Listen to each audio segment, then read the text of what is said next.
రాష్ట్రంలో మెడికల్ కాలేజీల నిర్వహణను ప్రైవేటు వ్యక్తులకు అప్పగించే విషయంలో కూటమి ప్రభుత్వం అనుసరిస్తున్న తీరుపై మాజీ ముఖ్యమంత్రి వైఎస్ జగన్మోహన్ రెడ్డి తీవ్ర స్థాయిలో విరుచుకుపడ్డారు. ప్రభుత్వ ఆస్తులను ప్రైవేటు వ్యక్తులకు దారాదత్తం చేయడంపై ఆయన తనదైన శైలిలో విమర్శలు గుప్పించారు. మెడికల్ కాలేజీల టెండర్లకు ఎవరూ రాకపోవడంపై ప్రభుత్వం ఆందోళన చెందడం పట్ల జగన్ ఆశ్చర్యం వ్యక్తం చేశారు. టెండర్లకు ఎవరూ రాకపోతే సంతోషించాలి కానీ ప్రభుత్వం ఎందుకు బాధపడుతోంది అని ఆయన ప్రశ్నించారు. ఈ సందర్భంగా పీపీపీ మోడల్ పేరుతో జరుగుతున్న వ్యవహారాన్ని ఆయన ఎండగట్టారు. గత ప్రభుత్వ హయాంలో ప్రతి జిల్లాకు ఒక మెడికల్ కాలేజీ ఉండాలనే లక్ష్యంతో తాము చేపట్టిన అభివృద్ధిని ఇప్పుడు ప్రైవేటు వ్యక్తులకు లాభం చేకూర్చేలా మార్చడంపై ఆయన మండిపడ్డారు. ప్రభుత్వ వైద్య రంగాన్ని నిర్వీర్యం చేస్తూ కార్పొరేట్ శక్తులకు మేలు చేసే ఇలాంటి నిర్ణయాలను ప్రజలు గమనిస్తున్నారని ఆయన హెచ్చరించారు. తాను అధికారంలోకి వస్తే ప్రైవేటు మెడికల్ కాలేజీ టెండర్లను రద్దు చేస్తారని జగన్ ప్రకటించడంతోనే ఎవరూ టెండర్ కూడా వేయడం లేదు. దీంతో కూటమి ప్రభుత్వానికి అవమానంగా మారింది. అందుకే జగన్ పవర్ ఏంటో తేలిపోయింది. జగన్ చేసిన ఈ వ్యాఖ్యలు ఇప్పుడు రాజకీయ వర్గాల్లో పెద్ద ఎత్తున చర్చకు దారితీశాయి. ప్రభుత్వ వైద్య కళాశాల నిర్వహణపై మున్ముందు ఈ వివాదం మరింత ముదిరే అవకాశం కనిపిస్తోంది.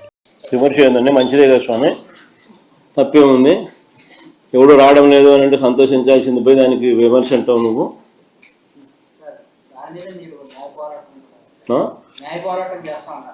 న్యాయ పోరాటంలో భాగంగా ఈరోజు నేను కోర్టులో నేను అడ్మిట్ కూడా అయింది కదా. మొత్తం 1 కోటి సంతకాలకు సంబంధించిన ప్రజల వాయిస్ను నిన్న వైఎస్ఆర్సీపీ అఫీషియల్గా కోర్టు ఫైల్ చేసింది. కోర్టు దాన్ని యాక్సెప్ట్ చేసింది. 6 వారాల్లో గవర్నమెంట్ స్పందించారని చెప్పి గవర్నమెంట్కి కూడా సమన్లు పంపించింది. But cases going on in the court. ఇది biggest scam of the decade. నిజంగా చెప్పాలనంటే అసలు ఎక్కడైనా కూడా మెడికల్ కాలేజీలను కట్టినవి, ఆల్మోస్ట్ అయిపోయే పరిస్థితిలో ఉన్నవి, సగం కట్టినవి ఎక్కడైనా కూడా ఫ్రీగా ఇవ్వడమే కాకుండా ఆ ఫ్రీగా ఇచ్చిన దాంతో సంతృప్తి చెందక ఆ జీతాలు కూడా 2 ఏళ్ల పాటు ఆ మెడికల్ కాలేజీలు నడపడానికి సంబంధించిన జీతాలు కూడా సంవత్సరానికి 60 కోట్ల రూపాయలు, 2 ఏళ్లకు 120 కోట్లు ఒక్కొక్క కాలేజీకి అయ్యే ఖర్చు ఈయన ఇస్తాడంట ఎదురు వాళ్ళకు.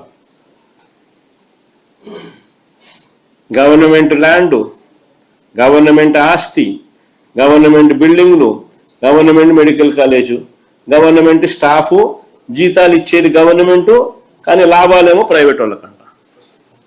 స్కామ్ కాకపోతే ఏందండి ఇది?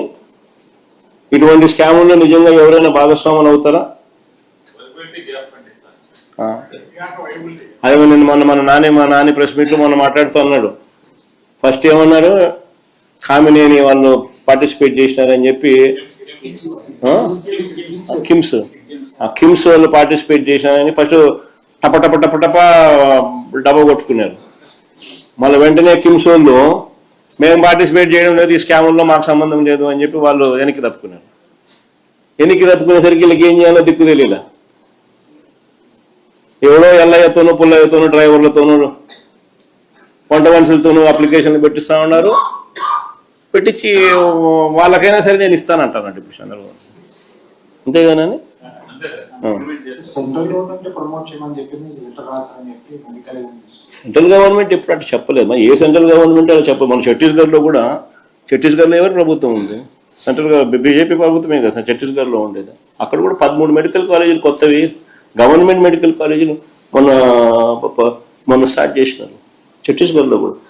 గవర్నమెంట్ ఆఫ్ ఇండియా ఏదైనా కూడా ఎప్పుడూ కూడా కొత్త మెడికల్ కాలేజీలు ఎవరైనా పెట్టాలనుకుంటే కొత్తగా మీరు పెట్టుకోండి, అప్లికేషన్ మీకు ఇస్తారు. అదొక పద్ధతి. కొత్తగా నువ్వు పెట్టాలనుకుంటున్నావు అనుకుని కొత్తగా అప్లికేషన్ పెట్టుకో వేరే చోట.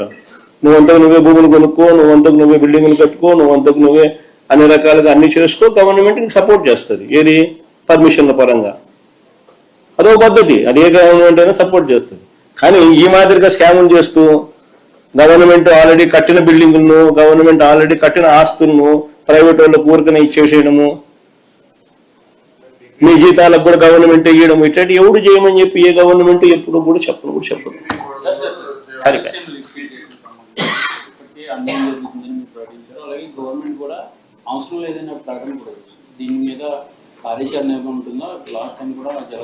ఖచ్చితంగా వీటి మీద రాయలసీమ లిఫ్ట్ అన్నది రాయలసీమ ప్రజలకే కాకుండా రాష్ట్ర ప్రజలకు ఇది నిజంగా అవసరమైన ప్రాజెక్టు.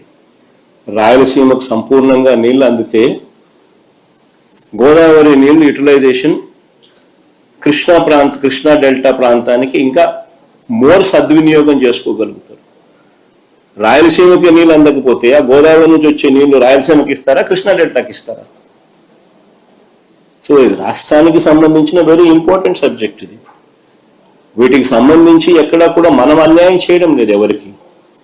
మనము మన రాష్ట్రానికి మాత్రం న్యాయం జరిగేట్టుగా మాత్రమే అడుగులు వేస్తా ఉన్నాం.